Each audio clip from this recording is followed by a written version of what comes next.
Very much. I'm keeping a close eye on the board that's just behind you and in front of me as the results seem to be coming in. I know we've been focusing on the big parties, but let's have a look at the small ones. We've got the Patriotic Alliance. You remember the PA? That's the one that we've got with Kenny Kunene. Yeah, that's him. And Gayton McKenzie. Well, they got 7,551 votes at this stage. So that's what they're looking like, and a couple of the other ones. But I think what we need to also just see what is going on with the PAC. And these are a big talking point as well. The PAC and a ZAPO. The PAC, 8,234 is what they're at right now, and a ZAPO is at 4,787. So it's not a very good story to tell for the PAC and a ZAPO. Many predicting that this could be the demise of them during this particular election, and they may not even make a seat, but certainly doesn't look like they are going to have a seat in Parliament.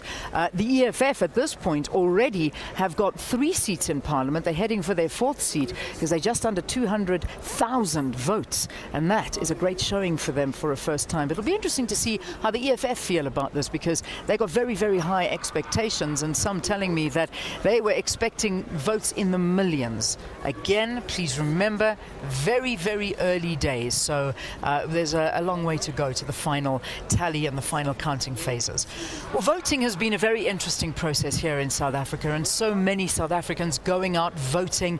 We heard of stories that were forming, stories of queues that were forming from the early hours of the morning at like about 5, 4:30 in some certain areas, and some people standing in queues for over 2, 3, 4 hours in order to just cast their vote, put the X next to the party they want to vote for. But can things change going forward? Can we perhaps get to a point where we vote online? That's what a lot of people are calling for. Everything else is online. Why can't we vote online? Well, it might not be too far away. Let's talk a little bit more about the concept of e-voting. And joining me to talk about this is the CETA for technology, information technology, Freeman Nomvalo, who is the CEO for that CETA. Good to have you. Welcome to the program. Thank you. Good morning, Leanne, and good morning to the viewers. Yeah, online voting. A lot of people are calling for it. Is it possible? Is that where we're heading? Well, it is possible. For it to happen, you basically would need about a few things. One of them is that you would need access. You would need the ability for citizens to access the systems that you're using for voting.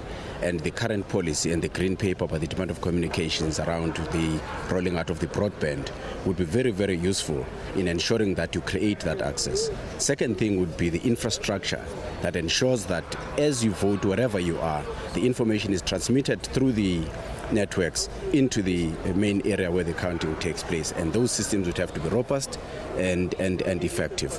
And again, that is possible to be done. And the third thing is that the method of voting would be needed to be having access to the internet, or would use a mobile device, and all of those things are things that can be used effectively to do voting. And the queues you are talking about would be a thing of the past. Absolutely. The accuracy of information that would be coming through there would also be highly enhanced. The one issue I think that we would have to worry about is the fact that you could see the system crashing. And I'm bringing up a silly example. You get a big international musician coming into the country, and the ticket sales open online, and the whole of South Africa logs in to try and get a ticket, and the whole system collapses. You cannot have a situation like that when it comes to voting day. I mean, that's a big concern. Oh yes, no, certainly. You would have to have your backup systems as well, so that you don't have those problems. If you are going to go the route of online voting, one, I talked about the broadband. You would need to make sure that there's alternative ways in which information is transmitted, so that if one line is not operating, the other line would take over and make sure that that happens. Yeah. We've known about system crashes for many, many years. It should be possible for us to make provision for that and make sure that we can operate effectively. How far are we away from that? I would imagine a good couple of years. Well, a number of years, but if you start working on it now, you can in fact get to that point even by the next elections. By the next general election? It should be possible by the next elections, but you need to make the call that you want to go down that route and in fact start investing in that direction. In that infrastructure as well. I mean, there's 2 European countries, Estonia and Switzerland. They've introduced e-voting to tackle the problem in a decline in turnout. And we've got a couple of predictions on turnout. Our turnout is still very good, though. I mean, they're saying perhaps 72% is what we might get at the end of these elections. Last general election was 77%. So there is a decline, and perhaps this would increase it. Do you agree? I mean, if we could vote online, people would vote. Oh, yes, certainly. The convenience of not having to go out and stand in the queue.